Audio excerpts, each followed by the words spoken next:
Esperamos ir poco a poco recuperando gente. Es verdad que son semanas de ir valorando día a día, sesión a sesión y bueno, hasta el sábado, prácticamente pues no sabremos al 100% con quién podemos contar o con quién no. Hay gente que aunque ya estén recuperados de la lesión propiamente dicha, pues están faltos de ritmo o a lo mejor no están para 90 minutos, pero sí que en líneas generales pues esperamos ir poco a poco recuperando gente. No, más allá de que es un futbolista con ficha de filial, pero lleva prácticamente todo el año en dinámica con nosotros y en ese sentido yo lo considero un jugador más.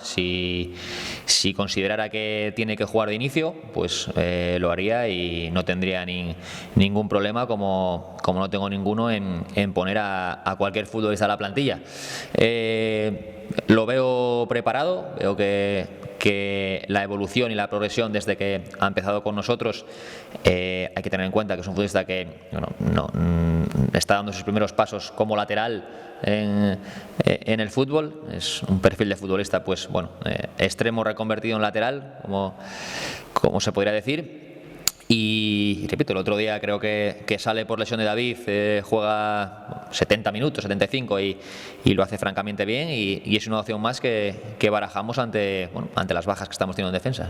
Bueno, tener a Nacho en la plantilla es una suerte tremenda porque al final un futbolista con esa veteranía, con esa experiencia y que puedas tirar de él para cualquier parche, para cualquier problema que tengas que solucionar, pues es de agradecer. Es evidente que el puesto de Nacho es lateral derecho y es evidente también que este año ha jugado de todo prácticamente menos de lateral derecho o menos de lateral derecho, ¿no?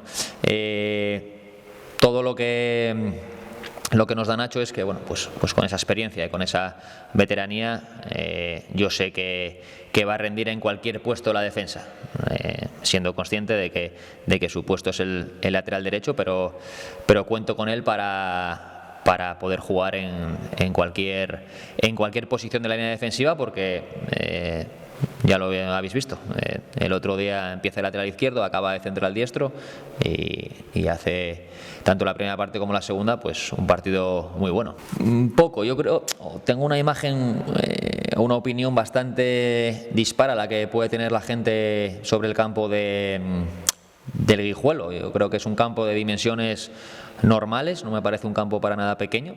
Obviamente, comparado con el nuestro, el 90% de los campos lo son, pero no lo considero un campo extremadamente pequeño. Y en cuanto a la hierba sintética, es algo que nosotros también estamos acostumbrados a una hierba sintética, no quizás de última generación, pero creo que se puede jugar, y la prueba es que el Guijuelo lleva años haciendo equipos para una propuesta de tener balón, para una propuesta de ser protagonistas allí con balón en casa y lo consiguen. Entonces, no es un desplazamiento que el campo nos vaya a condicionar muchísimo a la hora de pensar nuestro plan de partido. Es difícil de analizar o de saber que te vas a encontrar contra un rival que recientemente ha cambiado de entrenador, más si cabe cuando venían de una trayectoria larga con el otro míster, con una idea muy clara y muy definida, no solo este año, sino años atrás, pues con ese 4-3-3 claro que repito, venían haciendo no solo este año, sino temporadas atrás. Llega un míster nuevo y entiendo que llega para realizar cambios. Entonces es un día para nosotros como cuerpo técnico difícil de analizar al rival a nivel colectivo, porque podemos intuir que alguna variación pues puede haber, ¿no?